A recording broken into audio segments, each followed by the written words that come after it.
Hey, good morning, guys. This is Chad with NA&All. Hey, want to talk to you a little bit deeper dive on that axle that I did a short on. This is that 5,200 pound setup that I showed you. That could also be a 6K, 7K, or 8K hybrid. I wanted to get into actual part numbers for some of you. So this is currently configured as a 5,200 pound, and this is the part number for 5,200 pound outer bearing. Now, some people made a comment, the bearing's upside down at the end. You know what? I don't think you've ever dry stacked a bearing on an axle before. When you drop this down, you're grabbing this from the thin side. And so when you try and lift them off, they don't want to come off the spindle. So it makes it a little hard to do a demonstration. So it's got a thicker side down here. So we dropped them on like this so I could work that and hopefully them not get stuck during the video. So for anybody that's, this is not an informational video of how to do a bearing, the tapered side goes downward. So through that, TTBK6. So this is the part number for that spindle for the outer bearing, and that makes that a 6K. Also, this is the part number for that outer bearing to make it a 7K. Now remember, this is just the bearings, right? The drums change.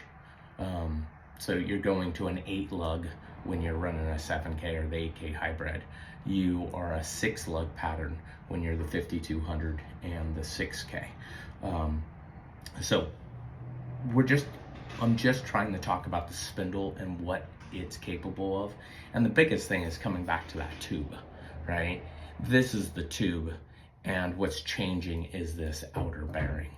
And so a lot of people just aren't aware of that, that it's just this.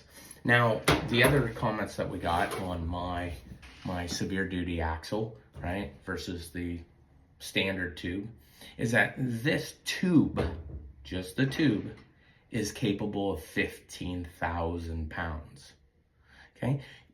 The axle only can be as strong as its weakest link, right?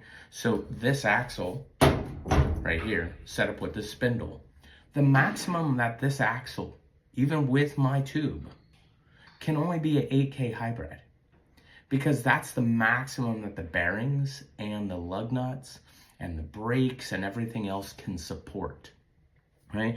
So if we put, demonstrate for the guys, taper it. If we put a 5,200 pound spindle with this bearing set on my severe duty axle tube, this axle will only support 5,200 pounds. You will never bend the tube again, and that is the point, right? We can't add, we're not gonna be able to put 30,000 pounds in our dump trailer because we put 2 of these tubes on.